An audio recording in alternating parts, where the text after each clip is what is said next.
At maaari na po akong tumanggap ng inyong mga katanungan. Unang tanong mula kay Ivy Reyes, Billionaire News.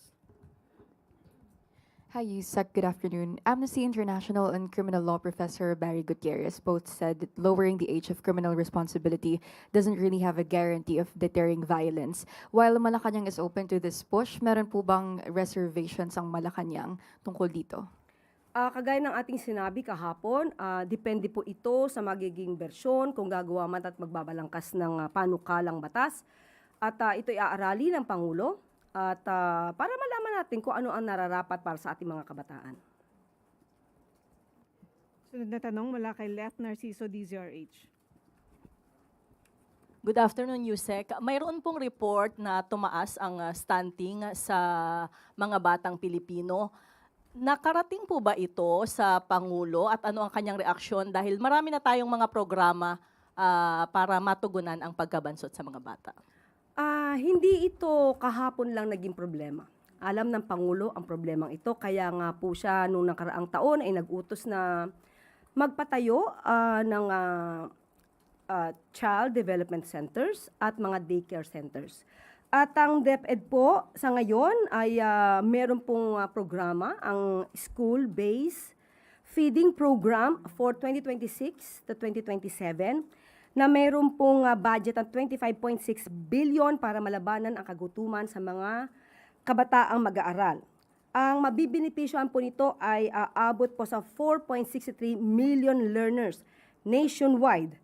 At mas pinahaba na po ang araw para sila po ay makatanggap ng masustansyang pagkain. Aabot na po sa 200 days. Mas mahaba po kumpara sa nakaraang taon na 120 days. At ang mabibiyaan po nito para sa universal feeding ay ang kinder to grade 1. At ang mga undernourished learners naman po para sa grade 2 to grade 6, kasama na rin po ang pregnant adolescent learners, vulnerable and marginalized students na beyond grade 6. Maliban po dyan ay meron din pong programa ang DSWD para unang-una walang gutom program at ang supplemental feeding program na ang target naman po ay 1.8 million children enrolled in LGU-run child development centers and supervised neighborhood play. Ito po ay sa buong bansa po ipapatupad ng DSWD. So, dito naman po, 180 days feeding days ang maibibigay natin sa mga 3 hanggang 5 taong mga bata. Yusek, natukoy po ba kung saan pwedeng nagka-problema dun sa mga programa? Kasi yung mga binanggit nyo po, halimbawa yung food stamp program, nung 2023 pa po ito nagsimula. Last year, yung first 1,000 days. At yung pong supplementary feeding program na ginagawa na rin dati pa. And yet, tumaas pa rin po yung stand. Yes, nakikita po yan, kaya po ine-expand ang programa, mas pinapahaba pa po, at mas dumadami pa po ang mga beneficiary ng mga kabataan. Sunod na tanong mula kay Tristan Nodalo, Newswatch Plus. Hi, Yusek. Good afternoon po. The Interior Department says that it has foiled another potential school attack planned by a 14-year-old student in Tolosa, Leyte, to which some may describe as a copycat crime following the Tacloban school shooting. And then, as yesterday, nagkaroon din ng isang insidente ng pananaksak sa San Carlos City involving a grade 9 and grade 10 student. So how concerned is President Bongbong Marcos with this, with what appears to be a series of school violence being recorded? Ang mga mararahas na nangyayari sa ating bansa ay hindi na po katanggap-tanggap. Mas lalo na po kung kabataan ang nasasangkot. Nung nabalitaan nga po ng Pangulo ang nangyayari sa Tacloban, ay heartbroken, masasabi natin, ang naramdaman ng Pangulo dahil mga bata ang lumalabas na kaya na gumawa ng krimen, kayang magplanong gumawa ng krimen, at mga inosenteng mga kabataan din ang nabibiktima. Mas maganda po ngayon na mapakita talaga natin kung paano ba natin inaalagaan ang ating mga kabataan at hindi po siguro nararapat na isantabi o isabaling hindi pansinin ang mga ganitong pangyayari. So, iniuutos din po ng Pangulo ang agarang pag-determine ano ang nagiging ugat nito. Maliban po sa nakita ng Pangulo na may kinalaman ng ibang mga gaming apps na marahas. So, dapat makita po talaga kung saan nagbumula ito, kung nagkakaroon ba ng panggagaya, nagiging parang normal ang ganitong klase ng kaharasan. So, yun po, ipinag-uutos po ng Pangulo ang lahat ng dapat na gawin ng mga concerned agencies para po maiwasan ang mga ganitong klaseng kaharasan, lalo-lalo na sa eskwelahan at sa mga kabataan. Sunod na tanong mula kay Harleen Delgado, ABS-CBN. Hi, Yusek. Good afternoon. Yusek, this is actually a question from the newsroom. U.S. President Donald Trump has ordered probe into alleged gasoline price gouging of major oil companies, arguing that pump prices are not falling fast enough despite a sharp drop in crude oil prices. Dapat din daw po ba itong gawin sa Pilipinas, yung investigasyon po sa mga oil companies? Matagal na pong ginagawa ito. Unang araw pa lang po na nagkaroon ng krisis sa Middle East. Yan na po ang inuutos ng Pangulo sa DOE. At tayo naman po, according to DOE, ang presyo po ng ating fuel ay base lamang sa international market price. At ito po ay tinututukan ng DOE at nabanggit na rin po natin noon na kapag ka po lumalabag ay nagbibigay po sila ng show cause order. Sunod na tanong mula kay Tristan Nodalo, Newswatch Plus. Yusek, good afternoon po ulit. Si Senate Minority Leader Alan Peter Cayetano says the impeachment trial should not derail the Senate's investigation into the alleged flood control scam. Sabi niya rin po, mukhang may attempt na isantabi yung pag-iimbestiga sa ibang issue ng corruption at mag-focus sa impeachment trial ni Vice President Sara Duterte. At sabi niya po, at kung mangyayari daw po yung gusto ng Malacanang, then this will be selective justice. Ano po ang response dito ng palasyo? Tinanong niyo po ba sa kanya kung ano yung sinasabi niyang gusto ng Malacanang? Hindi ko masasagot kung ano yung kung masusunod ang gusto ng Malacanang. Ano muna yung gusto ng Malacanang? Sa Facebook Live niya po ito sinabi, Yusek Claire, and sinabi niya nga po na magkakaroon ng selective justice kung ang magiging focus lang ay yung impeachment trial ni Vice President Duterte. Sino naman ang po nagsabi sa kanya na magkakaroon lang ng focus sa impeachment trial ni Vice Presidente? Nakita na po natin kung paano gumalaw ang NBI, ang Ombudsman, ang DOJ. Siguro po, total, mahilig naman po siya mag-SOCMED. Busy siya sa Facebook. Siguro makikita naman po niya yung mga updates kung ano nangyayari, kung paano gumagalaw at nagtatrabaho ang gobyerno para mapanagot ang dapat na mapanagot at hindi po focus sa impeachment trial. Sa totoo, pag nagmi-meeting po ang Pangulo with the Cabinet Secretaries, hindi po na pag-uusapan ng impeachment. So saan po kaya hinuhugot ng dating Senate President Alan Peter Cayetano ang kanyang mga kwento? Siguro sa susunod po, tanungin nyo, kaya lang puro Facebook yata po siya, no? So hindi siya matatanong. Siguro pagka nagkaroon ng pagkakataon, tanungin siya, saan niya kinukuha yung mga kwento niya?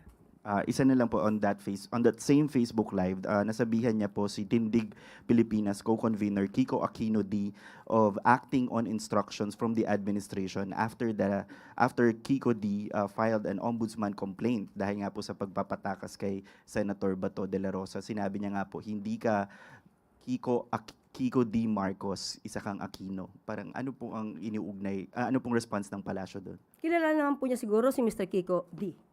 na Aquino talaga. So kaya nga po siguro, nagsampa ng kaso dahil Aquino siya. Dahil gusto niya rin mapanagot ang dapat na mapanagot. Mababanggit natin si Mr. Kiko D. Aquino ay hindi po ito, hindi po siya maka-PBBM. Isa po siyang madalas mag-criticize sa gobyerno. Kaya muli, ang sinasabi ni Senator Alan Cayetano ay puro pang iintriga. Walang basihan, walang pinanghuhugutan. So sana po ang mga kababayan natin ay matuto na. Matuto at malaman nila kung sino ba yung nagsasabi ng may kabuluhan. Sunod na tanong mula kay Ann Soberano, Bombo Radyo.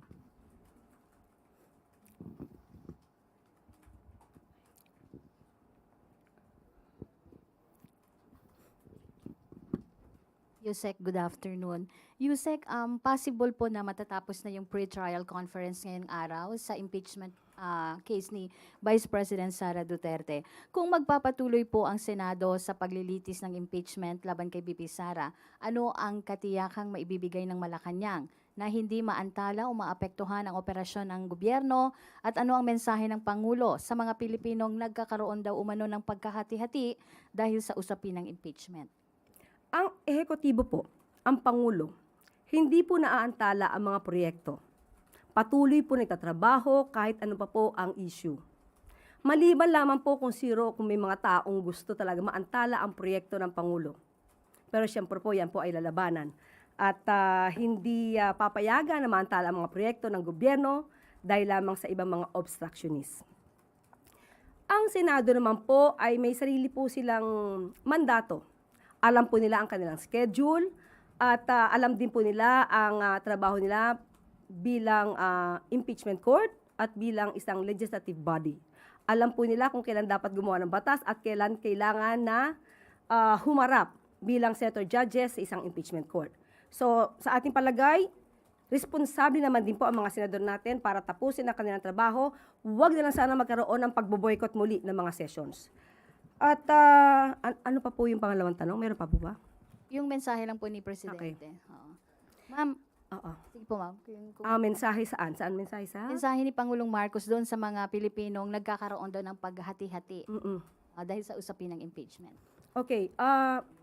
Ang pagpapaigting ng accountability and transparency para sa mga public servants, ito naman ay para sa taong bayan. Hindi ito magiging sanhi ng pagkakahati-hati. Ang magiging ugat lang naman ng pagkakahati-hati ng mga Pilipino ay kung mayroong mga taong gumagawa ng fake news at mga taong gustong itago o mag-cover up ng mga ebidensya para makalusot ang kanilang mga pinupuon o iniidolo. Kailangan po ng taong bayan na makita ang katotohanan. Pag nakita po natin ang katotohanan, mas lalo tayo magkakaisa dahil alam natin kung kailan tayo dapat maniwala at kung kailan tayo dapat hindi maniwala sa mga sinasabi ng iba. Ma'am, another question. Reaction lang din po ng palasyo. Si Representative Chua kasi kanina, kinumpirma niya na si Mary Grace Piatos ay isa sa material witness ng prosecution sa confidential funds. Reaction lang po ng palasyo.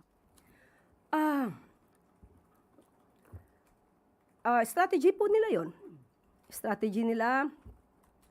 Pero kung ayon sa PSA ay walang Mary Grace Piatos.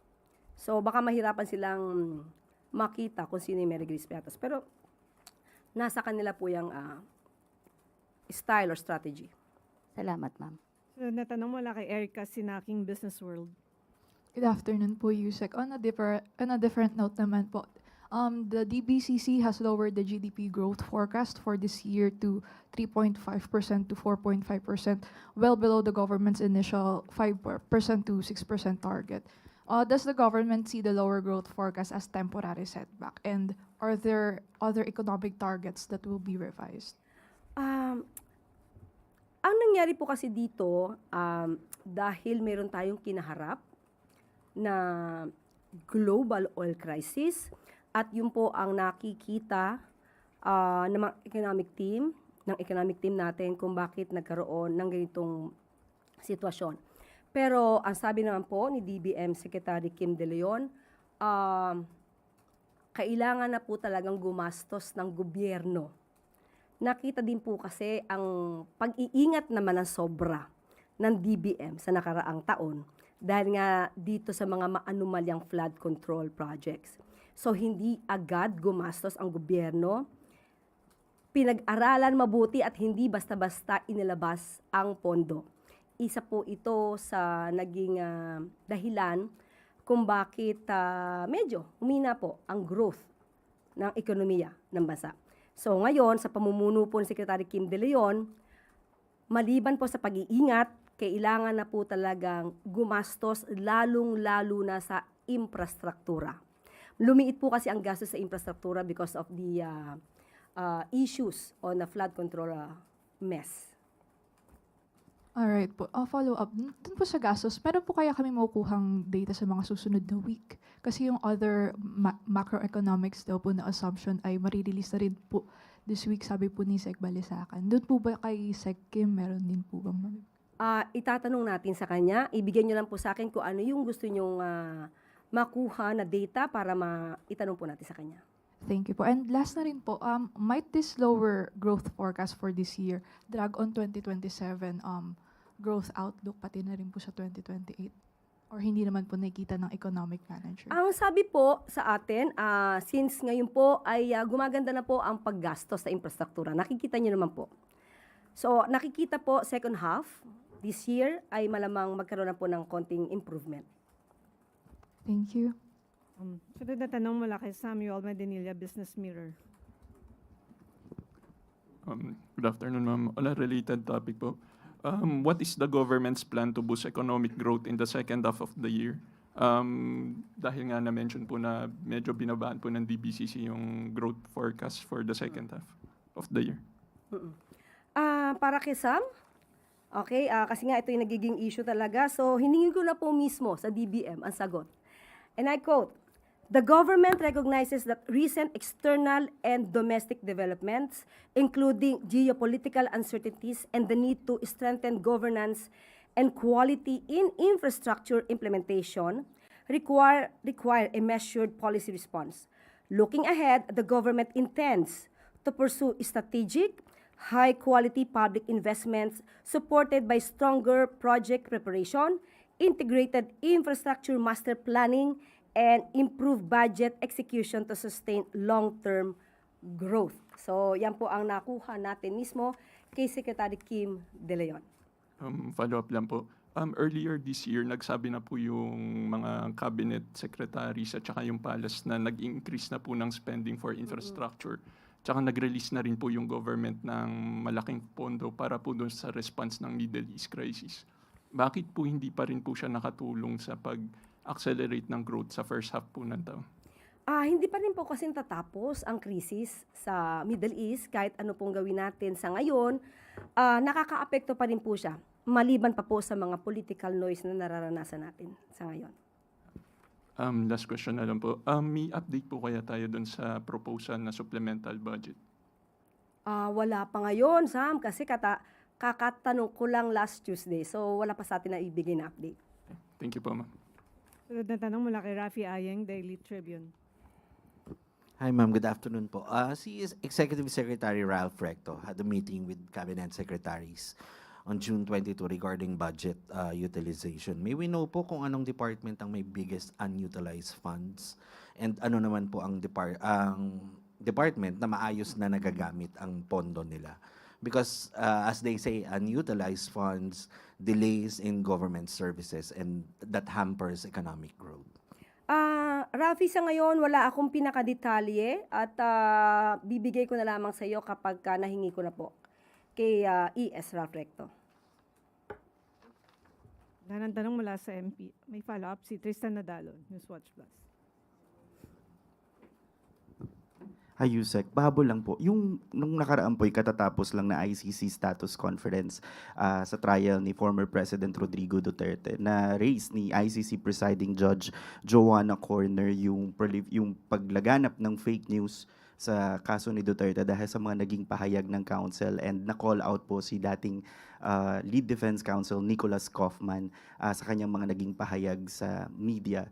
With this pronouncement coming from the ICC trial chamber na nagwa-warn against fake news, somehow na-vindicate ba yung Malacanang in the sense na dahil laging tinitira ni Kaufman or laging nagbibigay ng pahayag si Kaufman against the administration before matapos yung confirmation of charges hearing?